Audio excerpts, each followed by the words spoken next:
Up next, we have Barbara Purdom, who I think is maybe one of the more important talks today. This is about Harry Potter, Peter Pan and the Lost Boys, Arrested Development in Chamber of Secrets as an unfortunate preamble to J.K. Rowling's open transphobia. Thank you. And great.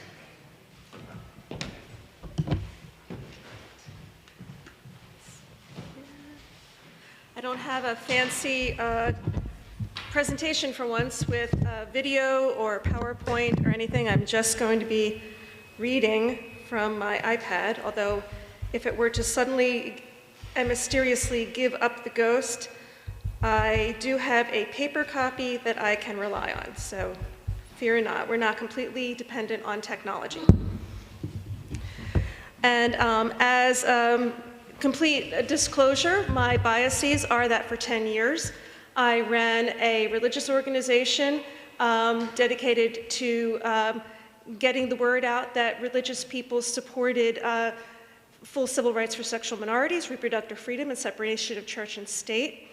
And the first Harry Potter paper I ever presented at the Witching Hour in 2005 in Salem, Massachusetts, was about metaphorical queerness in the Harry Potter books, and for which I was interviewed by a few journalists after Dumbledore was outed by J.K. Rowling. And this presentation is based on episode 12 of Quantum Harry, the podcast. Cards from my podcast are out on the table with the books out there, but I couldn't continue to think of it in quite the same way after she became really open about her stance on the transgender community. So this is what it has become. So if you've listened to the podcast, you're going to notice some differences between what I have now and the previous incarnation of episode 12. So, J.K. Rowling is now explicit about what had previously been implicit, her opposition to anyone transitioning from their gender assigned at birth. In hindsight, there's evidence for this position in a 2003 interview and in Harry Potter and the Chamber of Secrets, a watershed book not only because it introduces story elements like the diary Horcrux and the Sword of Gryffindor, but the book in which Harry has his spiritual coming of age also includes the author's implied opinions on childhood and maturation. Voldemort dismisses anything childhood related, fairy tales, toys, games, yet every battle he or his followers wage against Harry segues from a game, like the Triwizard Tournament and the game like Obstacles to the Philosopher's Stone, or takes on game-like overtones, like the battle in the Department of Mysteries, where a prophecy ball is a pseudo-snitch. We also see this when Harry, youngest seeker in 100 years, catches the Elder Wand like a snitch, because Harry is the boy who lived, not the boy who died, permanently arresting his development. In a May 2023 LitHub article, Why Does Hollywood Keep Returning to Peter Pan?, author and literary critic Jonathan Russell Clark writes, J.M. Barrie's older brother David, star of the family, was killed in an accident just before turning 14. Barrie's mother never recovered, leaving 6-year-old James with the burden of trying to make her forget him, a feat he never accomplished. When I became a man, Barrie wrote, he was still a boy of 13. This context gives a much more tragic meaning to the famous opening line of Barrie's novel, Peter and Wendy. All children, except one, grow up. In life, this isn't accomplished by fairy dust. The only children who don't grow up are the ones who die. In Ray Bradbury's Something Wicked This Way Comes and Cornelia Funke's The Thief Lord, skipping childhood and going directly to adulthood is also a tragedy, a pseudo-death. In both stories, a boy boards an enchanted carousel and disembarks as a man. In the film Big, Josh Baskin, played by Tom Hanks, makes a wish to be big. Overnight, he's an adult who must support himself. He finds success, but his childhood is sacrificed. Fortunately, Josh finds a way to undo his wish. Similarly, stories in which childhood is stolen or abbreviated because a child must be self-supporting, like an adult, or care for younger children, like Wendy in Peter Pan, are distortions of childhood. Assuming an adult role as a child is just as bad as remaining a child. This is not unlike what Harry endures for years, a boy with the weight of the wizarding world on his shoulders. Peter Pan's lost boys aren't just lost because they're in Neverland. They can't grow and mature as if they died as children. In Nancy Farmer's novel, The House of the Scorpion, she uses lost boys to label child clones who will eventually provide organs to the adults from whom they were cloned, and then die as children. It's also apt that the film The Lost Boys is about teenaged vampires who will, of course, never grow up. Like J.M. Barrie's brother, children who die are frozen in memory as children. The basilisk makes some Hogwarts students, no human adults are petrified, into Peter Pans or lost boys. Nearly Headless Nick is also affected because as a ghost, he's frozen as he was when he died and is obsessed with his death, which is why he's a ghost. He's been a symbolic petrifaction victim since his botched beheading, a metaphorical child who can never mature. However, Moaning Myrtle was a child when she was killed by the basilisk. Now she haunts the girls' toilets, a location on the symbolic cusp of maturity. Cuttings from myrtle plants are also included in bridal bouquets for memory, which is all she can do now, remember. In a June 2003 Jeremy Paxman interview, J.K. Rowling called the idea of making Harry a Peter Pan figure who doesn't mature but remains innocent of the appeal of girls sinister. 17 years later, in 2020, Rowling was outspoken about her objection to puberty blockers, drugs that help trans children delay the onset of puberty. 2 years later, she retweeted a statement from the anti-trans LGB Alliance, whose membership is primarily heterosexual, about puberty blockers. And in a September 26, 2022 tweet, she complained about the UK organization Mermaids merely advising kids about puberty blockers without parental consent. She included a tweet from the LGB Alliance from a few days earlier, claiming puberty blockers for gender dysphoric children are a scandal. But according to the website for the St. Louis Children's Hospital, puberty blockers help delay unwanted physical changes that don't match someone's gender identity. Delaying these changes can be an important step in a young person's transition. It can also give your child more time to explore their options before deciding whether or how to transition. Blockers aren't used to delay puberty indefinitely, but give kids more time to explore options and ideally reduce their body dysphoria while doing so. Kids who've begun puberty can use binders to flatten their chests and reduce body dysphoria, but she's opposed to that too, though binders are non-invasive and non-problematic if used as directed. So is Rowling equating puberty blockers with the kind of arrested development seen in Peter Pan, which she calls sinister? It's a bit easier to agree with her depicting children metaphorically maturing too soon as problematic in Chamber of Secrets. The medical community is indeed concerned with the detrimental psychological outcomes associated with girls in particular, literally, not symbolically, going through puberty too young, which the Cedars-Sinai website said is also treated with puberty blockers to delay a child's development until they're ready for puberty, similar to the reason trans kids use blockers. Many readers have noted sexual overtones in the climax, no pun intended, of Chamber of Secrets. The descent into a forbidden chamber through a long, slimy tunnel accessed via a girl's bathroom. The basilisk, a snake moving through the tunnel. Only Harry, Ginny's future spouse, can enter the chamber to rescue her. Ron and Lockhart cannot. In her Nimbus 2003 paper, Keeping It in the Family, University of Winnipeg professor Catherine Tosenberger, while still a graduate student, identified the reason as symbolic incest, brother-sister incest, and adult-child incest. Rowling isn't suggesting that Harry and Ginny have or should have sex, even symbolically, in the chamber.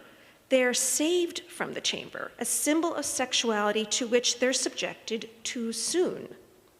Tom Riddle is trying to symbolically mature them too early, entering a chamber that's womb-like and laden with sexual symbolism, but that brings death.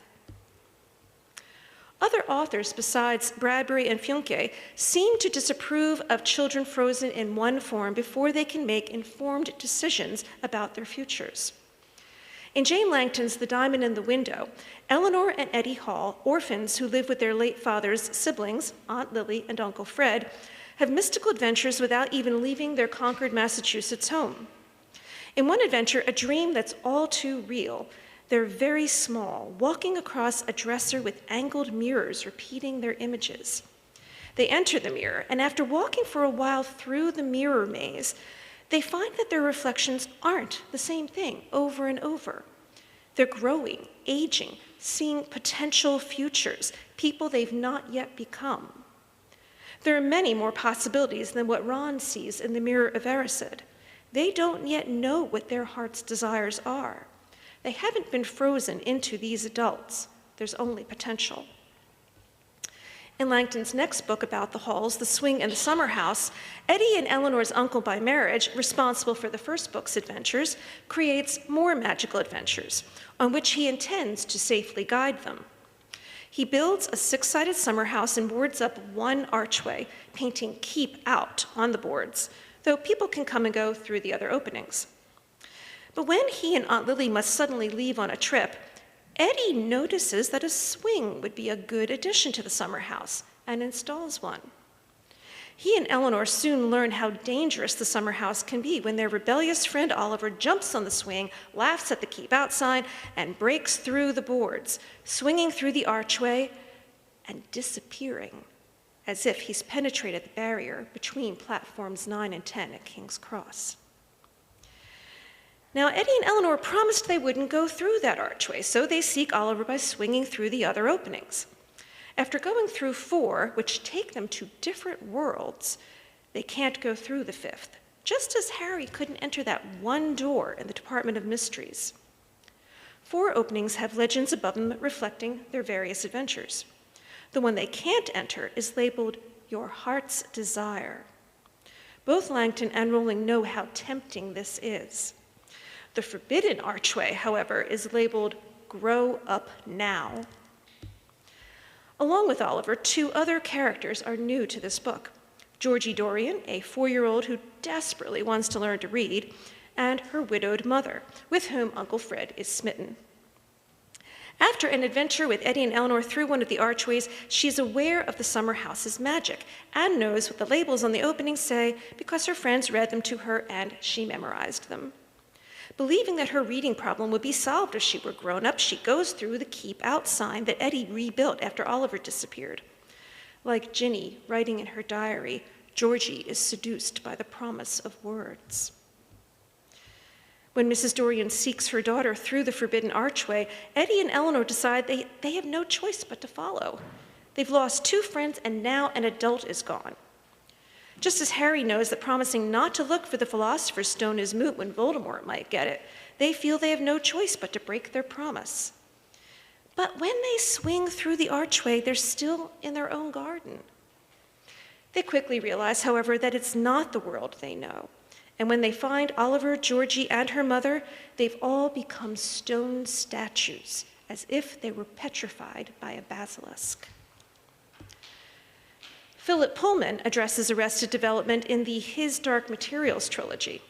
His heroine, Lyra, lives in a world where an aspect of human souls lives outside their bodies, a daemon, D-A-E-M-O-N. This external manifestation of the soul shape-shifts before adolescence, from a mouse to a sparrow to a moth to a bobcat.